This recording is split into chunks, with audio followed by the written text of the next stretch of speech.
Some of you may be familiar with Ellie's work with her statistics classes, work that she developed through a Fund for Teachers grant and shared with our community at our first annual Master Teachers on Teaching event last December. You may not know that Ellie's statistics class has its own mascot, the normal Curvosaurus. I understand that buttons exist that depict the normal Curvosaurus, and I, for one, feel that I need to have one of those buttons. Thank you, Ellie. Ellie's students wore their buttons when Chancellor Walcott visited her class at her invitation to hear her students' critiques of the annual school survey and progress report based on their own statistical analysis.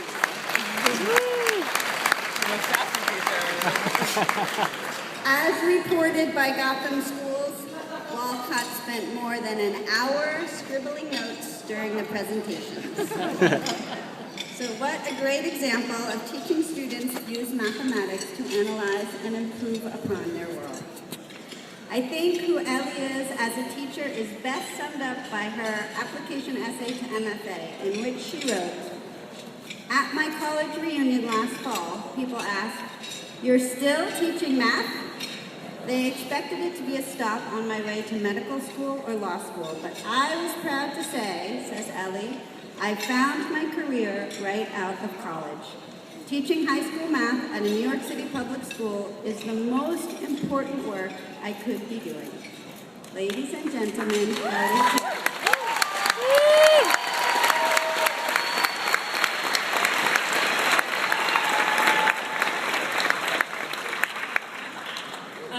It's my honor and pleasure to welcome the new members of the Fellows, Early Career, Master Teacher, and School Leader programs.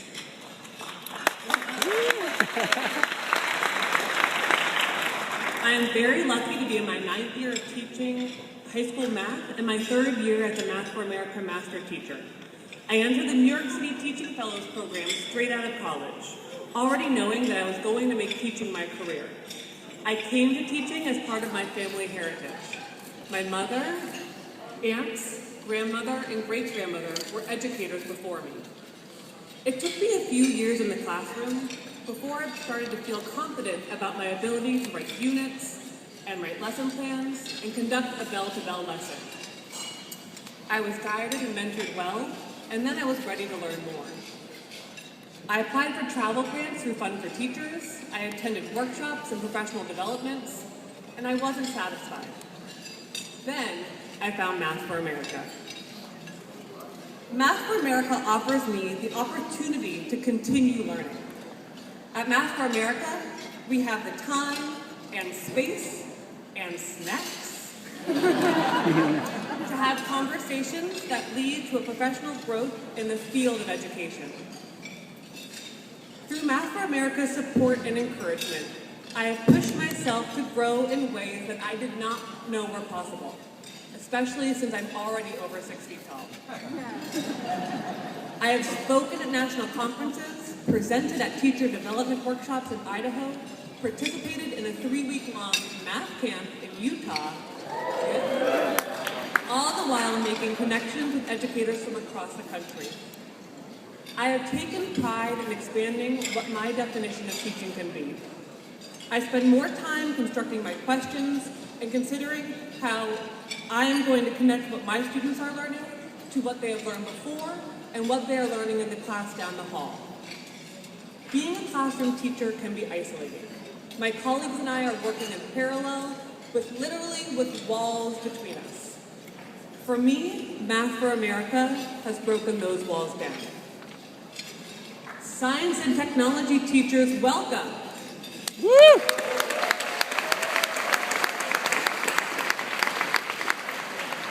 I am so glad you're here because I have been waiting to talk to you.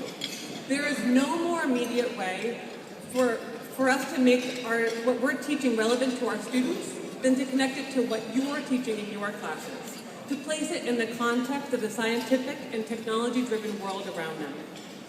When I first met with science teacher Stephanie Zoll, who planned our statistics for science class in PLT, sparks were flying almost immediately. You called linear regression line of best fit? I never knew that. You teach p-value, I teach p-value. You use chi-square analysis? Me too. We had so much in common. It was like the best kind of first date, where you find this person who lives right near you and shares a passion for the same things you do, and you start to think about the power couple you could become. That is how I feel about the potential and the partnership between math and science teachers. A partnership that, through Math for America, is becoming stronger. I feel an obligation to do my job as well as I can, and I know everyone in this room feels the same. The stakes are too high. I must work my hardest. I must continue to learn and grow. I must be inspired and transmit that inspiration to my students. I never call myself a master teacher because I don't know what that would look like. In fact, I know I can never truly master this work because in a room of 34 students, there are infinite variables. I will always try hard to consider their individual needs in order to increase my efficacy. To me, true master teachers would call themselves lifelong learners. And Math for America is a community of highly engaged learners.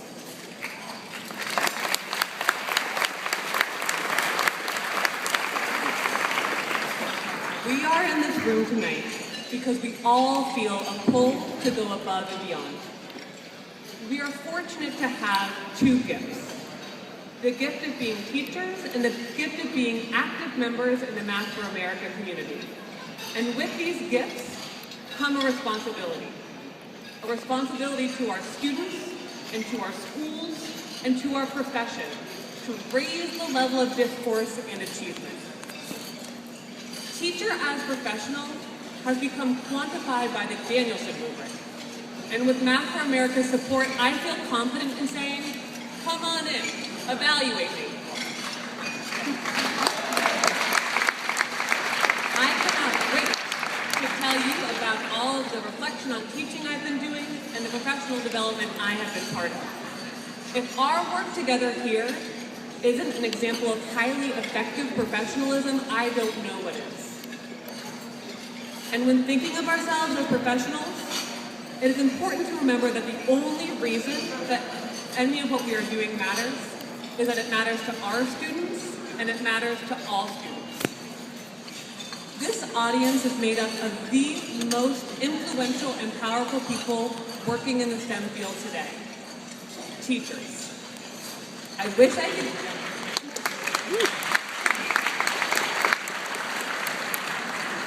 I wish I could be sitting at every table this evening to listen, to learn, and to share with each of you. My name is Ellie, and I want to be part of the conversation.